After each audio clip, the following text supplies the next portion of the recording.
This courage to come back about recognize someone who, despite their addiction to drugs or alcohol, has managed to stay in recovery and go on to make a significant contribution to society.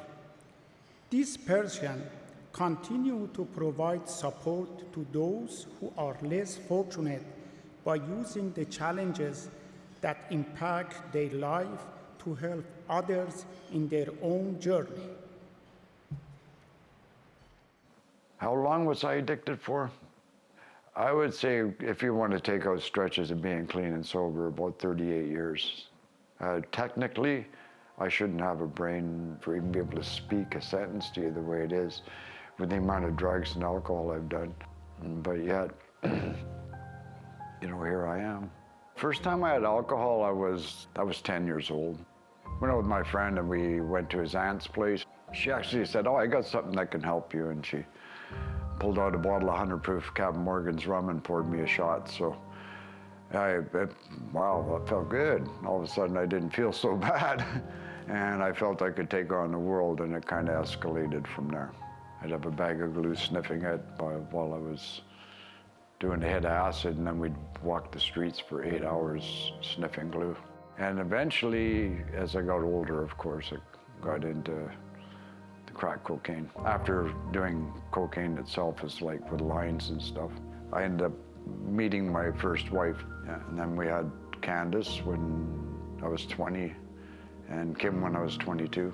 Oh, and then a few years later, she had an epileptic seizure while she was having a bath and drowned when she was 26. And that put me over the edge because I couldn't get the kids back. And then when I went into court, the judge says, "You crazy? Get out of my courtroom, you drug addict. You're not gonna have your kids." So that was the last time I seen my kids for 23 years. And I wanted to die then. I used to go to sleep and really wish I never woke up. It's hard. There's some tears that flow, trust me.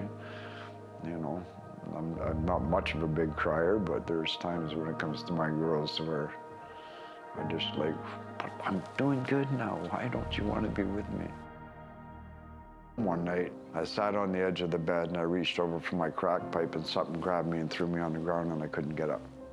I was like face first on the ground, and no matter how much I pushed, I couldn't get up.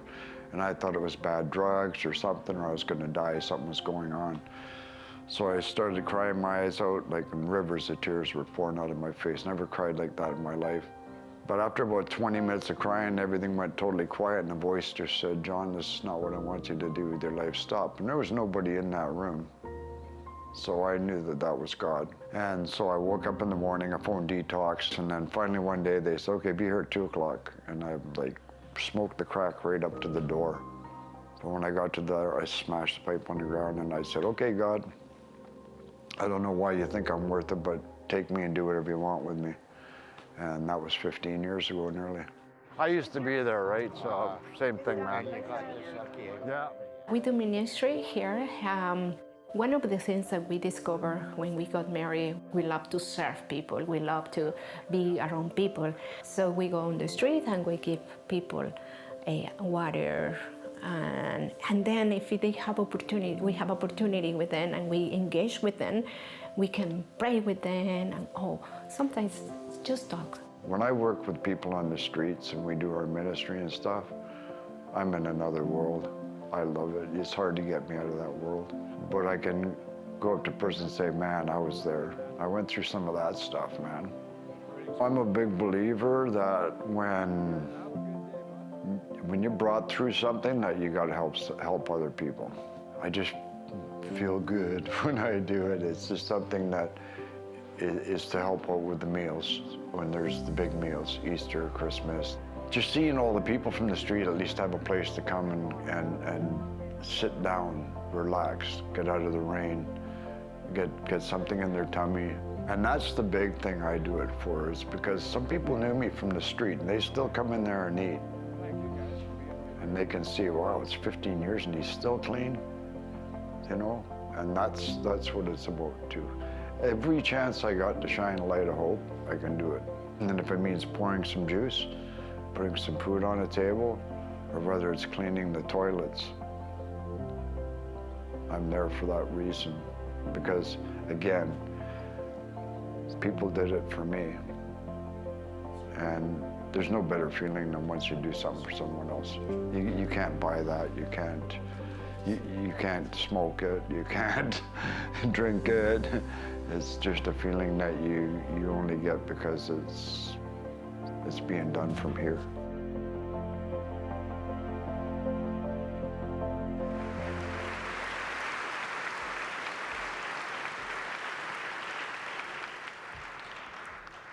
Please welcome the 2023 Courage to Come Back Award recipient for addiction, John Oakley.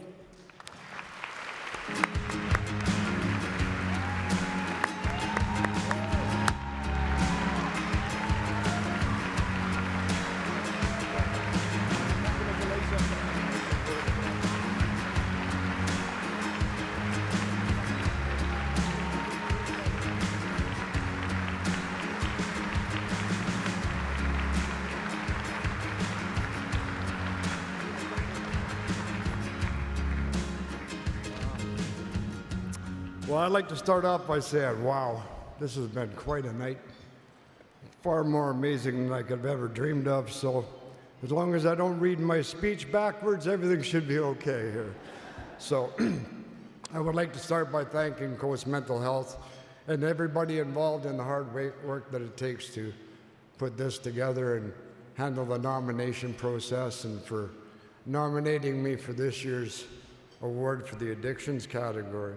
I feel both blessed and honored to be here amongst and be chosen with the other four recipients of this awards, and to be noticed for the hard work that it takes for each of us that come out of something hard and face the adversity each day that comes along with being able to alter our lives into change.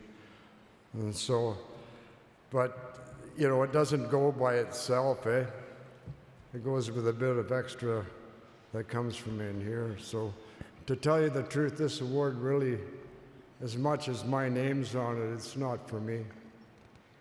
This award is to shine the light of hope into the eyes of people who are lost out there in addictions and that need to find help. I feel if they could see that, thank you. Thank you. You see, addictions held me back for a long time from the thing that God wanted me to be, the person He wanted me to be. And if people can see that He can change me, my biggest prayer is that He'll be able to change them. So it's by that faith in Him that my hopelessness turned into hope, and now I can use this testimony to help people rather than having it keep me lost in the addiction I once was too. So I'd like to thank a few people tonight. I wish I could have all night. I'd be here doing that. But Union Gospel Mission, the Coastal Church, my home church, my sister Debbie, my nephew Michael is here tonight, my dear friend Mildred Moy in the back there that's here tonight, and so many others. I could go on and on with the list of people. But most importantly, to my beautiful wife Elsa, who's sitting right over there. Stand up, babe. Yeah. For the past 12 years that we've been together, she's been my hiking partner, my ministry partner, and my encouragement when the past comes back and haunts me and tries to put me in a downcast mood. She's always reminding me that I'm a child of the living God and that I walk in Jesus today and that I have purpose in life. And that purpose is to help others. So here's a little Spanish for you. Elsa, mi princesa bonita, te amo mucho con todo lo que soy, siempre para siempre.